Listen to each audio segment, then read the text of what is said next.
I'm here today with Wendell Smith, who is the pastor at Visionary Hollowell here in Midland, and we're just going to get started. So thank you for sharing with us today and meeting us on a Saturday. I appreciate you showing up and volunteering for this. So thank you. I appreciate y'all taking a beautiful trip to Midland. Yes, beautiful Awesome. indeed. Yes. Yeah. So tell me a little bit about Visionary Hollowell. Visionary Hollowell been here for almost 72 years now, and have a long history in Midland, Texas, because we started the GED program here at Visionary Hollowell. Oh, wow. The Senior Citizen Center used to be located in Visionary Hollowell. So under Hallie Edwards, a lot of things have impacted the community because of his. And I think Hollowell right now went to a point where it looked like it was going to die, but no, it did not. So what Visionary Hollowell is doing is it's being revitalized by God, not by us, by God's people, the greatest resource, and we're bringing it back into the forefront of the community. We're getting more visual by going out in public and speaking, participating in other fellowships. And I just think that we have young people, and they are the catalysts to get Visionary Hollowell back in the heartbeat of Midland, Texas, and in the conference also. Yeah, for sure. So how long have you been here? 5 years. Wow. I've been in Visionary Hollowell for 5 years. Great learning experience for me, keeping me, how can I say, giving me vitality because of some of the gifts that our people have. Enjoying working with the conference and with the young people at the conference and their creativity making a difference. But Visionary Hollowell at the same time still have how am I gonna say, it's dying a little bit because the Black Methodists have really dwindled in the Northwest Texas Conference. So what we're trying to do is to maintain our culture also too, and to go back and re-educate the African American community about the Methodist Church, because there are so many different outlooks that they have on the church. But we knowing that it's just about Christianity, we feel like that it's a great platform for our young people who really want to be involved in ministry, that the Methodist Church can take them as far as they want to go with God's help. And so we're trying to encourage growth in the membership of the African American population of Northwest Texas Conference, starting with Midland, Texas, and Visionary Hollowell. For sure. So you're bivocational, and you have a full-time job in Midland ISD, right? Yes. So what does that look like just in how you lead this church, but also have a full-time job outside of the church? That looked like walking into work, praying for someone who just had a crisis happening into their life, getting into work and addressing the things that you have to do there. But the thing about that is that you have to love both. I love what I do at MISD in the graphic field and also too in ministry. So it's multi-level, but it's a job that's 7 days a week because bivocational don't mean part-time. No. You have to take care of the church. And so it might be taking a break and walking out of the office to go outside to talk to someone, and it might be scheduling a meeting at 6:30 after you get off of work, and addressing the things of the church. And it might be getting up at 3 o'clock in the morning and going to a hospital bed and then getting back and going to work at 8 o'clock in the morning. So it's, like I say, it's challenging. And as I move further in the ministry, for instance, I was at the hospital at 1 o'clock in the morning. I had a psychological evaluation the very next day. And this person that actually passed that night was someone that I knew and had been close to. And so I had to switch after driving to Lubbock at 6 o'clock in the morning and going through the psychological evaluation. And I thought to myself, boy, that's not going to come out too great. Wow. But it actually came out very well. So you have to love it. That's the only thing I can say. You have to love it, and the Lord give you the energy to do what you do. Wow. So what does it look like for you to kind of empower, you talked earlier about empowering youth, but also empowering your lay members to kind of be the leadership of the church when sometimes you can't. Sometimes you, because of your other responsibilities, you have to be devoted to those things. So how has it looked to empower that leadership in Visionary Hollowell? Sometimes it's, you know, your volunteers is the greatest thing, but sometimes you have to tell them, I need you. I can't do this without you. And at times people say you have to risk your congregation, but I don't believe this is risking the congregation. It's you have to recognize the gifts that they have, even if they don't see them. And then you have to allow them to come into that position and begin to work with it. I think to empower them, the easiest way to put it is to get them to take the first step. And if they take that first step, God tend to take over. Very cool. So what do you do to recognize those gifts? Continue to, I'm going to say, to be observant. And because you can kind of see in the church members when they're ready to do more and step forward. And so I'm a little bit different. I randomly call them out. So you won't come into the church and you'll see so-and-so doing opening prayer. You'll come into the church and I'll get in the pulpit and say, hey, Mr. So-and-so, would you like to do the opening prayer today? And they'll come up and respond and do the opening prayer. Or I'll say, would you like to do the scripture, today? And this can go from someone who is 74 years old to someone who is 7. But giving them an opportunity to do an empowerment. I will say, I have a young man that's, he's 11 years old now. Well, when he was 10 years old, he did the children's sermon. He asked me, he wanted to do it, and I told him, go ahead, let's see what you got. And he actually did a great job. And so you have to not, I'm going to say, marginalize anyone. You have to recognize that in your congregation, God has someone hidden and in plain sight and reluctant that's ready to just blow your mind. Wow. So you've been here 5 years, and you said that Visionary Hollowell went from almost dead to now you're incorporating so many new faces and new things into the congregation. 5 years sometimes can feel like a very long time. So what have been some major milestones in that 5 years that you've seen, you know, where Visionary Hollowell is right now? Major milestone is trust. Wow. You know, believing, number one, that I'm committed to them, that I'm going to stay at Visionary Hollowell, and convincing them that I was a Methodist. Nice. Nice. And so what did that mean that I'm a Methodist? Well, the first thing that I started teaching about the Methodists was that Methodists mean Christian. Don't overthink it. It means Christian. And reading the history and bringing them back up to par about the educational part of the Methodist Church.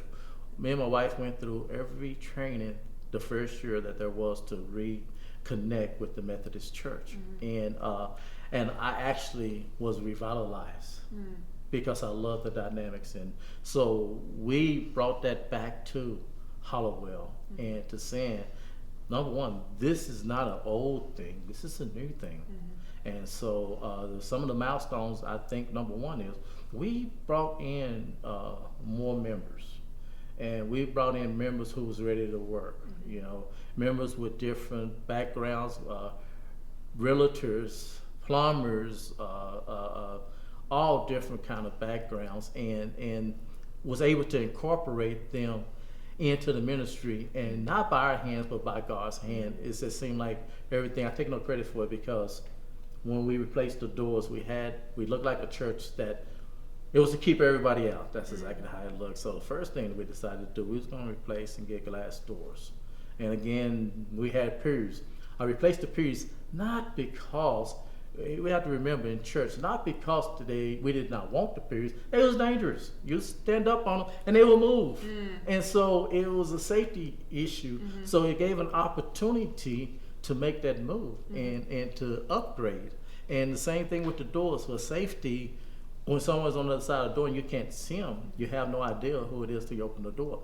So we was able to upgrade that way. So we kind of take the logistics of what we have to do to keep our congregation safe, and also to move forward.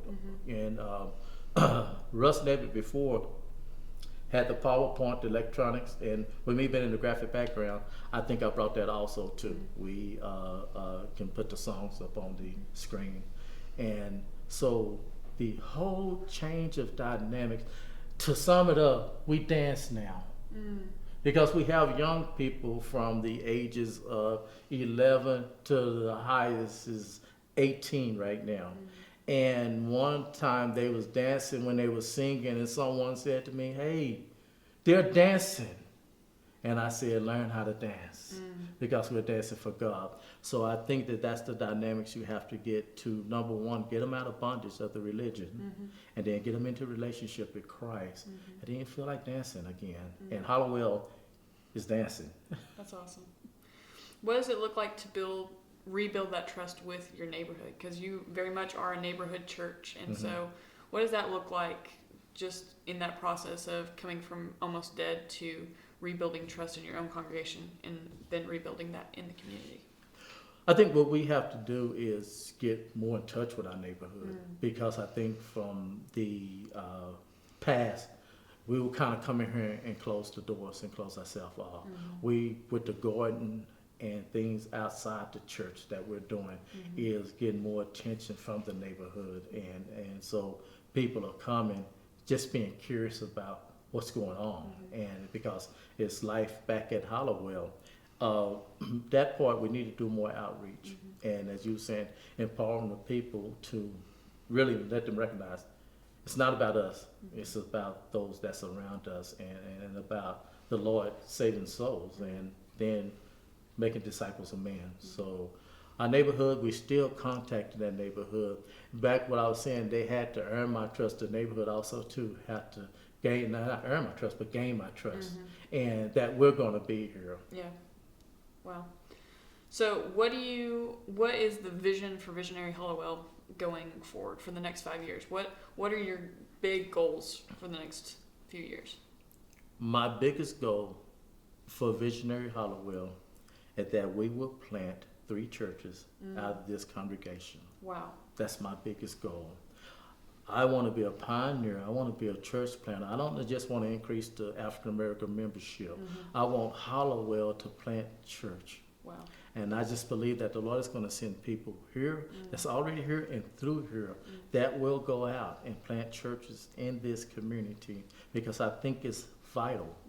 Because in the African American community and all of the different religions, we need to break that barrier because of this strong social environment that the Methodist Church have around the world. And so we need that global exposure and that global connection. And so one of the things during church service that I teach, the cross in the flame. If you see this cross in a flame anywhere, whether it's in Africa, Germany, and it is the same Methodist Church. And so that's the thing that I really want to impress on them, that you can almost do mission anywhere in the world. So that's the main vision, planting churches out of Hollowell. And I don't care if that's in China. It can happen with God. Yeah, 100%. Wow, that's awesome. You pointed out that in the Northwest Texas Conference, I think Visionary Hollowell might be the only African American church. So what can the Northwest Texas Conference as a whole, the 205 churches or however many we have, start to better embrace and better engage African American congregations, but also just African Americans in their own communities? Biggest thing, relax. It's not for you to do, it's for the African American church to do it. Okay. We understand the dynamics of who we are and what we need to do. And so if we see ourselves dying or the ship sinking, we have to try to float our own ship. and then even understanding that the Methodist Church just need to recognize that we're out there and that we're working. And so Northwest Texas Conference right now is already giving support for me especially. I've been to discipleship ministry, and I went on my own and talked to some people that kind of, how can I say, more proactive in the African American church in other cities that's, growing the African American church. So we have to get back on the mentorship with those people and to find out what they're doing. I'm going to the Black Methodist Church Renewal annual this year to explore, do we need to have the dynamics down here in Texas? And so the answer is we have to do our part, and we need to do all we can do, because if we don't, we can never tell the Methodist Church what we need. Yeah, for sure. Yeah. That's amazing. So, kind of going back to bivocational, because I think, especially in our conference, we're probably going to see a bigger transition towards more bivocational pastors. So what is some advice that you can give those that might be considering it, or churches that might start having to move towards that? What advice as a bivocational pastor can you give to those people? Use the support of the Methodist Church. That's the most important thing. Use the resources that they have available for you, and call them, use the support. I think that's the greatest thing that I have, is a support from the conference to be able to do what I have to do. If I did not have the support of the conference, I think it would be probably twice as hard. So my advice is that first find out where all your resources at. And when you find out where all those resources at, use those resources to your advantage. And also too, I think my greatest thing is let them do it for you at times. Yeah. When you can't do it, just tell them I can't do it, and let them do it for you. So I would say that your support system in the Methodist Church is intact.